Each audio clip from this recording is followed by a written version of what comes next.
So welcome back everyone. Once again, this is Kevin from CSMI in Australia. Today going to do a video on the FLYSKY PL18 radio and how to bind to receivers.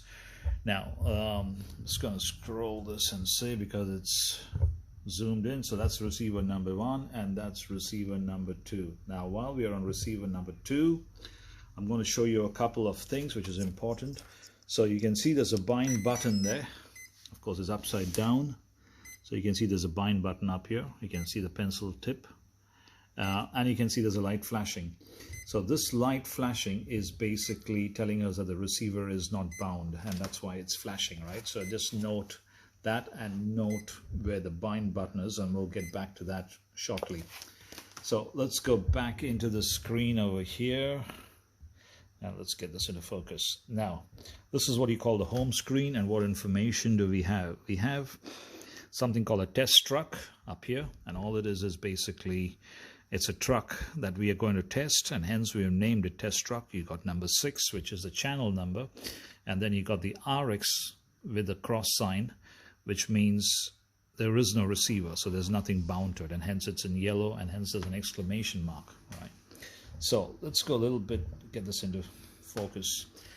Now you got the 3 bars up here. We're going to click on that, brings us into a new screen, and now we're going to go into models. Now in models, you can see the model that's currently selected. Make sure you're on the right page, otherwise you're going to change the settings and then you're going to find out that you buggered up the settings of a wrong model. So it's very important to make sure you're there. Then we're going to go switch model. We're going to click on that. Brings up a few different models. We're going to scroll to them, and then we've got test truck, which is number 6, and that's what we have selected. So whichever model you want to make the changes, that's the one you want to select. You will see the name change up here. Once that's happened, you just go back. Very simple. Go back again. Now that you've selected the right model that you want to bind the receiver or make a change, we're going to go in this step and we're going to bind to receivers. So that's what we're going to click on. Brings us to a new screen. And now you're going to see it's quite self-explanatory. The first one says bind settings. So we're going to click on that. Now, on this screen, you'll see there's a few options here, right? We're going to select the first one, and hence it's green in color, which is routine 18. When you select that, you will see it says primary and secondary. So what is primary? Primary is the first receiver, which is 1 to 8, and then the second one is probably from 9 to 18. So you will count channels 1 to 8 first, and then on the second receiver, whether it's an 8 channel or whether it's a 12 channel, the first receiver, the first port on the second receiver becomes channel 9. So I'll repeat that once again. The first receiver will pick the numbers 1 to 8.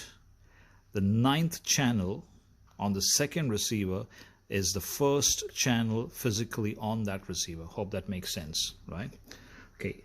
Now you got the option here to bind, whether you want to bind this one first or you want to bind this one first, depending on how you've done your setup. You could set up the first receiver and bind that first, or you can bind. So we've selected the first 1 to 8. So I'm going to power the receiver first at this point,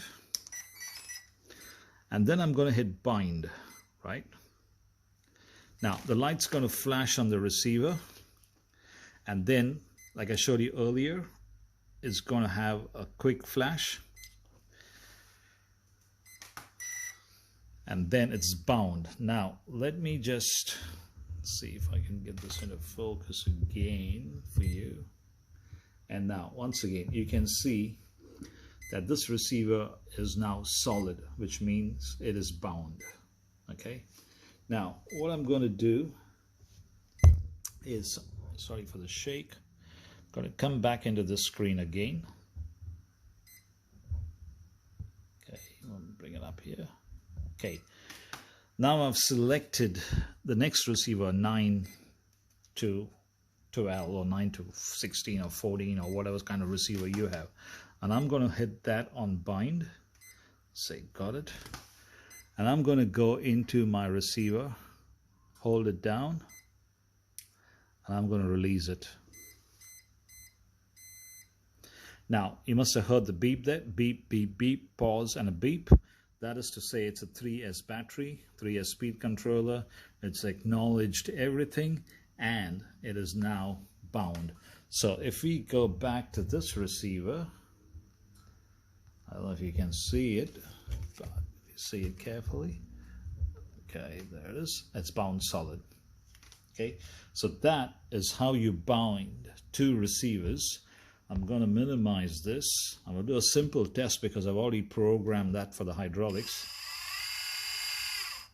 You can see the hydraulics has come in. And I'll show you this because this is the steering. Okay, so the steering's also being programmed.